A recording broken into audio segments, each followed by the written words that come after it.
Welcome to Gen Z Deep Dive. I'm your host, Aaron Brown, Chair of the Institute for Generational Dynamics, and so excited to have you with us this morning. The title of this episode is Defund Public Education. So maybe you're angry at educators in America for wanting to not return to school this fall. Maybe you recognize there are valid concerns in the midst of COVID-19, according to an Axios poll released that 1 out of 2 Americans knows somebody who has COVID, and many Americans know somebody who has died from COVID-related death. Maybe you've researched all of this to the nth degree. And if you live in the People's Republic of Colorado like myself, then likely your educators and school boards are doing everything they can to keep education online this fall.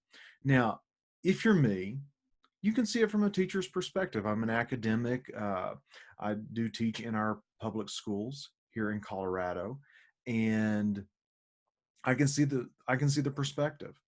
You also realize that domestic violence against children and kids from poor neighborhoods will continue to be marginalized if schools do not reopen.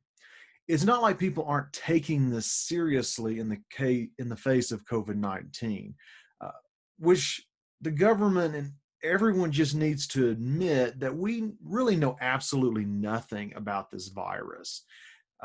Can we just admit that? It's okay to say we just don't really get this virus.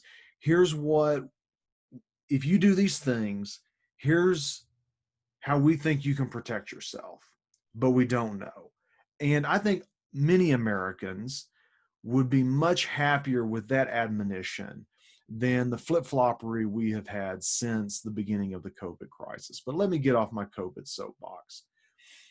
We know that 3 out of 5 Gen Z wear a mask in public. 1 out of 2 millennials wear a mask in public.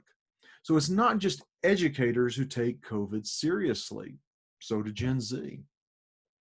But let's not get lost in all the encompassing world of COVID. I just can't wait for the COVID cults to begin. What I am here to say is I think it's time that we defund public education. And I know all my libertarian friends out there are likely on board on this with me.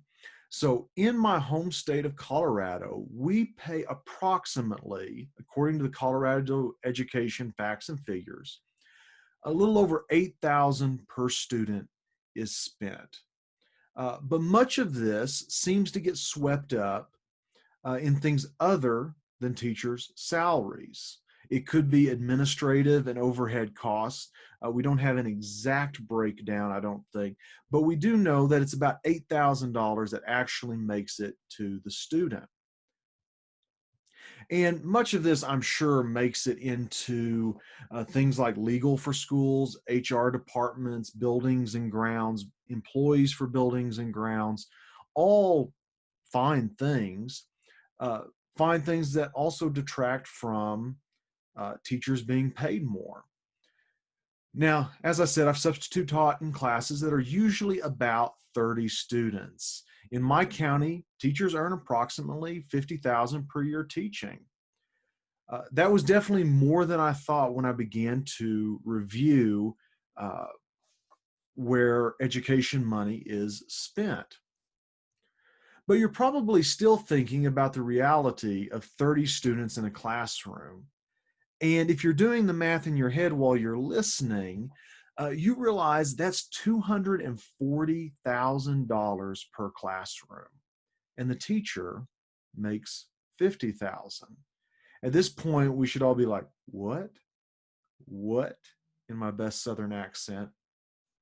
So, what if we defund public schools? Under my plan, since it sounds like I'm running for Congress or something, let's say only 5,000 were applied per student. And we limit the classroom size to 12 students per teacher, which is a very manageable classroom size. And that teacher would then earn $60,000 per school year. Yes, you would have business costs like renting a space, computer equipment, etc.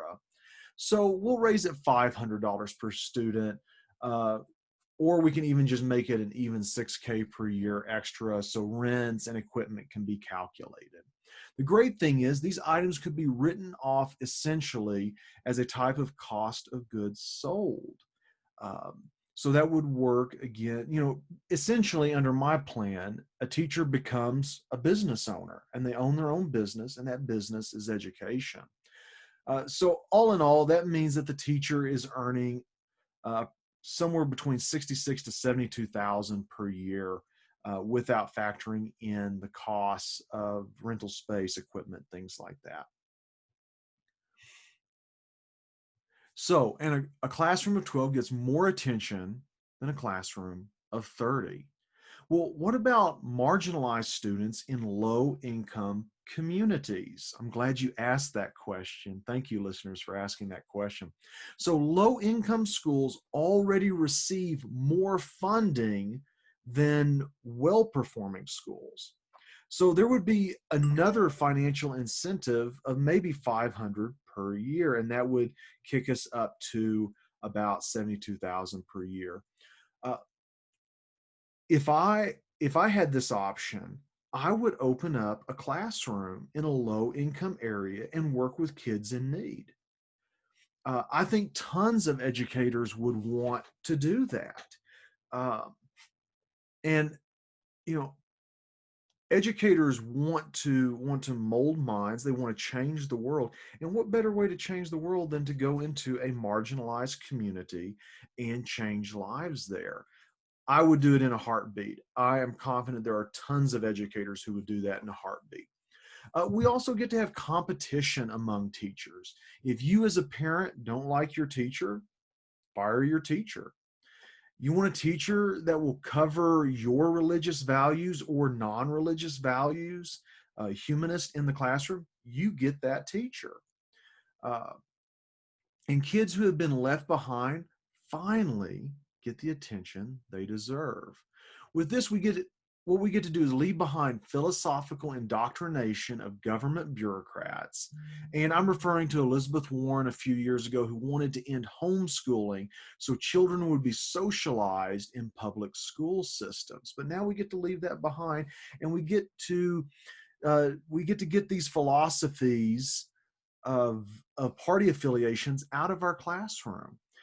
So it's not just like people who don't want progressivism taught to their children. Maybe there's conservative values that you find absolutely detestable and you don't want your children taught that. It's great.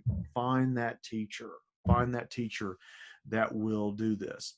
So Gen Z is still in grade school, middle school, and high school. This year, the generation after Gen Z enters kindergarten and maybe even first grade.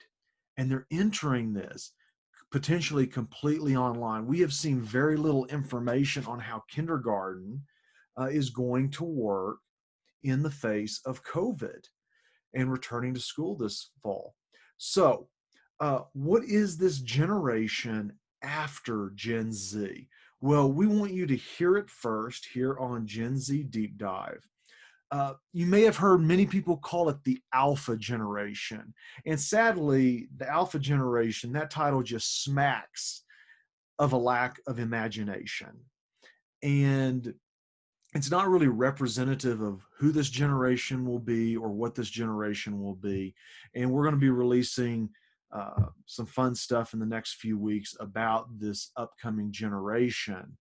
But here at the Institute for Generational Dynamics, uh, ages 6 and younger, we are calling them the new frontier generation, the new frontier generation. And why do we call them the new frontier generation? Well, you have to catch us on another episode. You have to be on the lookout for some of our giveaways. We've revamped our website. It will soft launch, and we will let you know about that. So for now, be thinking about ages 6 and younger, the new frontier generation. I'm Aaron Brown, and I approve this message to defund public education.